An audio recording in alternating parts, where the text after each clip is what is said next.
আমার এলাকার প্রসঙ্গ, আমার ব্যক্তিগত কিছু নয়। সেখানেও জামাত আছে। বিরোধী দল নেতা আমার অধিকার রক্ষার জন্য এগিয়ে আসা উচিত ছিল।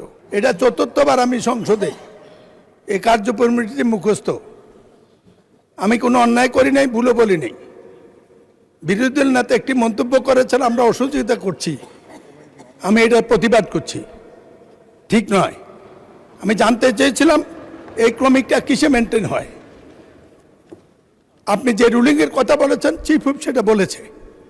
এই রুলিংটি ওই অধিবেশনের জন্য প্রযোজ্য, ওখানে তারা মেম্বার ছিল প্রযোজ্য।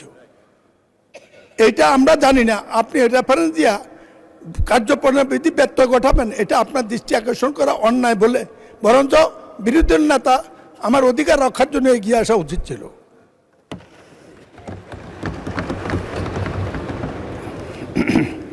মাননীয় স্পিকার, আমি এই নোটিশটি 7 বার দিয়েছি।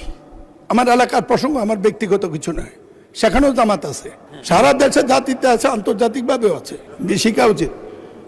উত্থাপনীয় বিষয়ে কুমিল্লা ইপিজেডের বিষাক্ত কেমিক্যাল বর্জ্য এবং সিটি কর্পোরেশন বর্জ্য কুমিল্লার দক্ষিণে ক্ষতিগ্রস্ত 65 গ্রামের 3300 পরিবারের কমপক্ষে 500 জন কৃষককে সরকারের সিদ্ধান্তে ক্ষতিপূরণ প্রদান, সিটি কর্পোরেশনের প্রাকৃতিক ইপিজেডের বিষাক্ত বর্জ্যের প্রভাব বন্ধ করা, পরিবেশ মন্ত্রণালয়ের এত তারিখের সিদ্ধান্ত অনুযায়ী ক্ষতিপূরণ প্রদান, সুপারিশ বাস্তবায়ন এবং ইপিজেডের বর্জ্য প্রাকৃতিক খালে প্রভাব বন্ধ করার সম্পর্কে পরিবেশ মন্ত্রীর দৃষ্টি আকর্ষণ করেছে।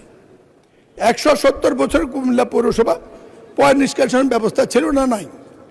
বিগত 211 সালে কুমিল্লা সিটি কর্পোরেশন নোটিশটি পড়া শেষ হতে সময় লাগবে বোধহয় 1 মিনিট, আপনি দয়া করে 1 মিনিট বাড়িয়ে দেন। জি, না করে কুমিল্লা দক্ষিণে 3 প্রাকৃতিক পয় বর্জ্য পড়ে যায়। এতে সমগ্র প্রাণীকুল, মৎস্যকুল সম্পূর্ণ ধ্বংস হয়ে গেছে। সরকারি কমিশন অনুযায়ী, সিদ্ধান্ত অনুযায়ী এদেরকে 550 কোটি টাকা ক্ষতিপূরণ সিদ্ধান্ত হয়েছে 11 বছর আগে। ইপিজেড কর্ণপাত করছে না, ইপিজেডের নিয়ন্ত্রণ কোথায় আমরা টেরও পাই না। এই ব্যাপারে আমি সুনির্দিষ্ট করে নোটিশটি সংক্ষিপ্ত করে পড়তে চাই। প্রতিকার হিসাবে কুমিল্লা সিটি কর্পোরেশন প্রাকৃতিক খালে ইপিজেডের বিষাক্ত বর্জ্যের প্রভাব বন্ধ করার জন্য পরিবেশ মন্ত্রী মাননীয়, আল্লাহর ওয়াস্তায় যদি মন্ত্রণালয় থেকে এই ব্যাপারে একটা কিছু করেন, আমাদেরকে বাঁচান। সরকারের সিদ্ধান্ত মোতাবেক ক্ষতিগ্রস্তদের ক্ষতিপূরণ দেওয়া নিশ্চিত করেন।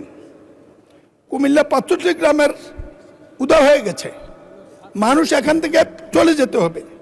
তাদের বসবাস নিশ্চিত করার জন্য ইপিজেডকে বিষাক্ত বর্জ্য প্রাকৃতিক কালে প্রভাব বন্ধ করার জন্য